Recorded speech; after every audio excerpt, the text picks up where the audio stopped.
ত্রয়োদশ জাতীয় সংসদ নির্বাচন সামনে রেখে শুরু হয়েছে প্রস্তুতি।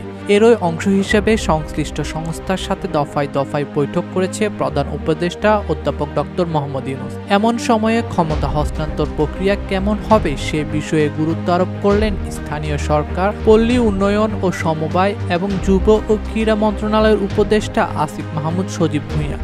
সোমবার রাতে নিজের ভেরিফাইড ফেসবুক আইডিতে এ নিয়ে একটি পোস্ট দেন তিনি।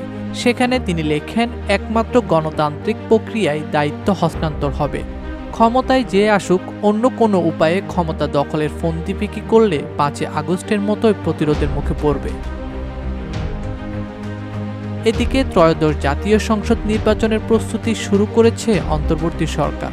এরই অংশ হিসেবে সোমবার প্রধান উপদেষ্টা অধ্যাপক ডক্টর মোহাম্মদ ইউনূসের সভাপতিত্বে বৈঠক হয় আইনশৃঙ্খলা রক্ষাকারী বাহিনীর শীর্ষ কর্মকর্তাদের। সেখানে সিদ্ধান্ত হয়েছে নির্বাচনের স্ট্রাইকিং ফোর্স হিসেবে মাঠে থাকবে ৬০,০০০ সেনাবাহিনী। পাশাপাশি সেপ্টেম্বর থেকে নভেম্বরের মধ্যে ১.৫ লক্ষ পুলিশ সদস্যকে নির্বাচন বিষয়ক বিশেষ প্রশিক্ষণ দেওয়া হবে।